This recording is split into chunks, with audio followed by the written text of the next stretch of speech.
Welcome to Along Those Lines, a podcast representing America's electric cooperatives.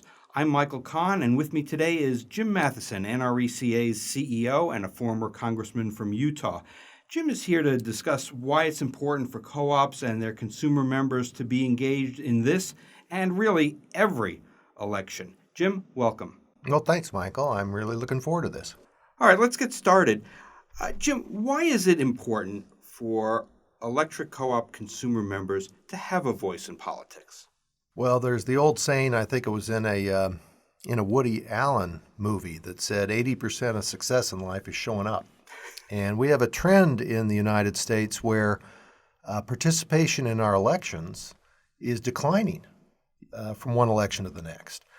We particularly saw that in the case of rural America. If you look at presidential elections, it went from 2008 to 2012, rural participation in voting dropped by 18%, which was, that's a pretty significant number. And if you don't show up and you don't participate, then your voice is diminished. And I believe it's critically important that America's electric cooperatives consumers have a voice in the political arena. That's why NRECA started a program called Coops Vote leading into the 2016 election. And the idea was to create momentum around having more of a rural voice in our politics. I'd like to also point out, as a result, in the 2016 election, we had an uptick in rural voting. In fact, overall, voting went down across America in 2016 compared to 2012, but in counties served by rural electric cooperatives, we had over 500,000 more votes in that election. So I believe that rural America has responded to this, and we certainly want to encourage that going forward. It's only been 2 years since Coops Vote debuted, and it really seems like it's had a very significant impact in a relatively short space of time. Yeah, there's no question people responded to it. The rural voice was significant in the 2016 election. And I think it's important to point out as we created this Coops Vote program for our various electric co-ops to implement. Vote is in the title, so voting is pretty central to it, but that's not all it's about. It's really about making sure that the consumers and electric co-ops are engaged in the politics of their local community. And beyond voting, that means knowing who the candidates are. We encourage co-ops to invite candidates to go visit the co-op, meet with the employees, meet with the board, invite the community to come in as well. It's so important that we have our issues and our values understood by everyone who's running for political office. And it's so important to have that happen at a local level. Our goal, quite frankly, at NRECA and America's Electric Cooperatives is to be so powerful and have such a connection with people running for office that it almost doesn't matter who wins elections. That no matter who it is, they understand our issues and our values and the fact that we vote as well, and we want those issues to be a priority for whoever holds office. You talk about candidates coming to the co-op office and meeting not only with the employees and the management, but with the consumer members. A lot of people have a concept of lawmakers, politicians as being they're in a different class than we are. And whether it's rural or suburban or urban, how does this break the ice? And what would you tell consumer members? How should they approach lawmakers? How do you talk to them? Well, I'm a big believer that anyone who runs for public office is seeking to enter into what I call a public trust. You are representing the public when you hold office, and engaging with the public is front and center with that role.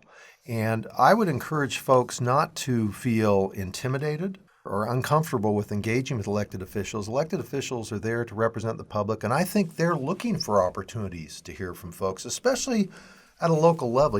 As much as our politics has gotten nationalized, and there's so much activity in the cable channels and on the internet through social media.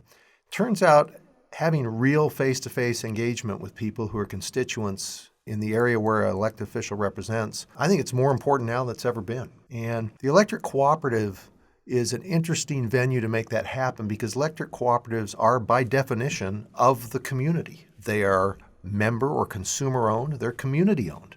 And beyond the provision of low-cost, reliable electricity, the electric co-op is really invested in its community. So while any citizen ought to be interested in engaging with a public official, and a public official should want to listen to any citizen, I think the electric co-ops provide an even better venue for public officials to really get connected with the community.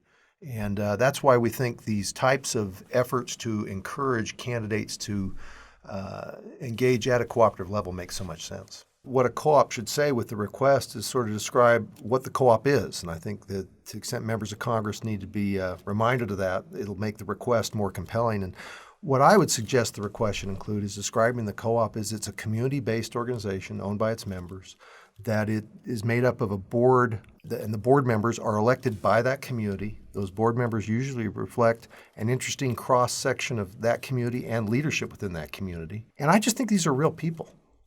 This is sort of an apolitical, community-based organization. It's an interesting and diverse set of people that elected officials don't always find that opportunity to engage with in an organized way. And the cooperative creates that structure for an elected official to have that type of engagement in an organized way. So it's really compelling, I think. And in my experience, when I was an elected official, the opportunity to go and spend time at a co-op was always informative, talking to the employees, talking to the board members, going to one of their annual meetings where I could talk to their consumers, hearing what they do in the community. Sure, we talk about issues that the electric co-op was involved in, but the conversation would always go on to just what's going on in the community in general. And I just think that's invaluable for any elected official to have that kind of interaction and that kind of information passed on to them. Now, for a co-op CEO or co-op board president who wants the congressional candidate, for example, to come by the co-op, you were a congressman, who do you call in the office? Who do you email? How do you do this? First of all, it turns out it's a lot easier than you think. And by the way, I would suggest that this is something that should happen all during the year, in election years and in non-election years. I think engaging with office holders should be an ongoing process. But what it really takes is just approaching the office of the candidate or the elected official and making the case of, look, I am with this electric cooperative. We serve these communities. We have this many employees and we have this many on our board, and we'd love to have you stop by the co-op office and meet these folks. We think that we offer an interesting community perspective, and we'd love to have a chance to have a dialogue with you. You'd be shocked how often the answer is going to be, boy, I'd love to do that. You know, it's interesting how a lot of elected officials can fall into a pattern where they're always meeting with the same people. And usually it's other elected officials. If you're a member of Congress, you meet with the county commissioners, you meet with the mayors, you meet with other elected people. But I think it's important to meet with people of the community. And I think that an electric cooperative represents such a quite frankly, a unique set of characteristics that it's very appealing for elected officials to want to have that type of engagement. Strength in numbers, 42 million. That's a big number. That's a lot of people. Get a lot done? You know, we represent basically with this 42 million people, about 1 in 8 people in America. And electric cooperatives have always had great political strength, if you will, over the years, over the decades. America's Electric Co-ops have their office in the Washington, D.C. area. They have a lobby staff, and they work with the executive branch agencies and with Congress. But it's not lost on me that the strength of all those efforts in Washington, D.C. is really grounded in those local relationships that our electric cooperatives have in their communities. Survey after survey we do with policymakers in Washington, where we ask about what their view is of electric co-ops, they continually refer to the folks back home, to the community leadership back home that comes through the co-ops, to the fact that those folks at the co-ops provide good, credible information, that they're great sounding boards. Our strength lies in that network across America, and it's something that's not lost on me. Ron Brownstein of National Journal at an NRECA conference earlier this year, he said that Congress is becoming more parliamentary. That was his phrasing. And he talked about a governing party that bands together and votes in unison, whichever party it is. In opposition, whichever that party is, that also bands in unison to vote against them. Do you see that? Is that the case? Well, I think there's no question that over the last 20 years or so in particular, that our politics in America has become more polarized, more two-dimensional. I mean, partisanship has always existed for several decades, but it's gotten more extreme. Both political parties have really gravitated to more ideological extremes. And as a result, you see less legislative activity taking place. You know, my view is if you look at Article 1 of the Constitution, which describes the legislative process, it really describes a process that's based on building consensus. And so if you have polarization, you have an impediment to that consensus. And the result is a word you hear a lot in politics these days, and that is gridlock. Now, I think once you get pulled into that polarized dynamic and gridlock, it's hard to get things done. And what's interesting for America's electric cooperatives is that we have issues that we've pursued that sometimes have perhaps been favored primarily by one party or primarily by the other, but we've always based our issue advocacy on the issue itself and what makes sense for our consumers back home. Fortunately for us, we have not gotten pulled up into that polarized dynamic. I think I've said before, we want to be so powerful, we don't care who wins elections. We're all about our issues, and we want support wherever it comes from. And it's a lesson to be learned, because if you want to be effective and get things done, then you do not want to get pulled into a gridlock situation where things can't happen. Most of the engagement that NRECA has had in Washington this year has been on regulatory policy with the executive branch agencies, particularly EPA, Department of Agriculture, and the Department of Energy. Do you see the trend on energy policy continuing to be driven by regulation rather than legislation? Well, I think one of the outcomes of the increased polarization in our politics today and the resulting gridlock in the legislative branch is it pushes the action into other areas. When we were in high school, we all learned about those three branches of government and how any branch is going to try to assert itself and the others need to be a check on that branch. And I think as Congress has reduced its role in policymaking through gridlock, both the executive branch and the judicial branch have increased theirs. And this is a trend that's been going on for a long time. And if you just look back over the last 20 years or so, whether it was the administration of Clinton or Bush or Obama or Trump, you've seen the executive branch assert itself more in setting policy. So this is clearly where policy's happening. That doesn't mean we ignore the legislative branch, but clearly this is happening there. And NRECA has certainly focused its efforts in terms of the executive branch agencies in that regard. I'd offer another thought on this too, and that is as Washington gridlock takes place, it pushes action also toward the states. And state legislatures are dealing with a number of policy issues that perhaps used to be dealt with more in Washington.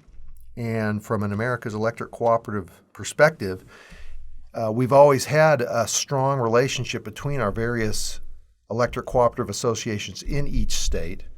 But that relationship is all the more important now going forward in terms of comparing notes, because something that happens in one state is going to be happening in other states as well. The neat thing about that is our electric cooperative political strength comes from a local perspective anyway. I've talked before about the grassroots nature of our political strength, and the localized nature of it positions us so well to have that presence in state capitals across the country. The electric cooperatives have been very effective in that regard over time, and I think that's going to be all the more important as well. So yes, policy's happening more in the executive branch agencies, but it's also happening more at states. Should co-ops be taking more of a focus on their involvement at the state level? Of course, we have the statewide associations, which are active, but should there be more of a focus there, perhaps? Well, I think you go where the action is, and I do think it's important that we make sure the network of cooperative interests across the country maintains a solid level of information sharing and communication, because you're seeing national groups target states, and you may see legislation introduced in, I can just pick any state, Georgia, and the exact same legislation is going to be introduced in Illinois and in Arizona. And so it's this interesting kind of contradiction in terms. You're seeing the nationalization of state legislative activity. And so it's important for co-ops to make sure that we share information, and that's what co-ops do anyway. The cooperative network is all about working together in a cooperative way. So I think, again, we're well positioned for this phenomenon as it plays out. For co-ops that are not involved in Coops Vote, give them your elevator speech about why you need to get involved. Even now, it may be closer to Election Day. It's never too late, right? I think it's always important to understand the value of participation in terms of how we affect our policymaking in this country. And there are a lot of interests out there that have their own agendas, but the electric cooperative agenda is one that is so rooted and grounded in what's best for the community. It's a message that I think resonates across different years, across different political movements. Wherever the trends are, our message stands the test of time. And I think it's a message that is critically important for elected officials to hear today, because there's so much noise and so much clutter out there. And that local connection and that engagement at a local level really gives us the opportunity to stand out compared to a lot of other interests. So I'd encourage any co-op to engage, because if we want our issues and our values to be understood by policymakers, engaging in the political process is just sort of fundamental to how we make that happen. And for voters, people who say, I'm one person, does my vote really matter? Does it? Well, I think it always matters. First of all, it's something that we should never take for granted that we have the right to vote in this country and in the election process that we have. And it's important for folks to understand that it's easy to make that argument that I'm just one vote out of many, so how does that matter? But we have to recognize the community focus of a group of people voting. And there are elections every year that are very close in nature, and the margins matter. And so I think that participation is critical today as it's ever been. And I think that from a rural America perspective, having rural votes be an important part of the overall picture of how America votes is something that we should all embrace and make sure it happens. Jim, issues and values for co-ops. Talk to me about that. I think it's important for the policymakers, first of all, to understand that sort of our fundamental values are about we want to provide reliable, affordable power to our consumers, and we're very community focused. And in that context, what we value is the autonomy and the flexibility to make the best decisions for our community. We have electric cooperatives in 47 states, and they have a whole different range of circumstances across those 47 states. So there's certainly not a one-size-fits-all way to best serve our consumers. So that to the extent that we can maintain enough flexibility to make good decisions for that community, that's sort of the value that really we want to promote.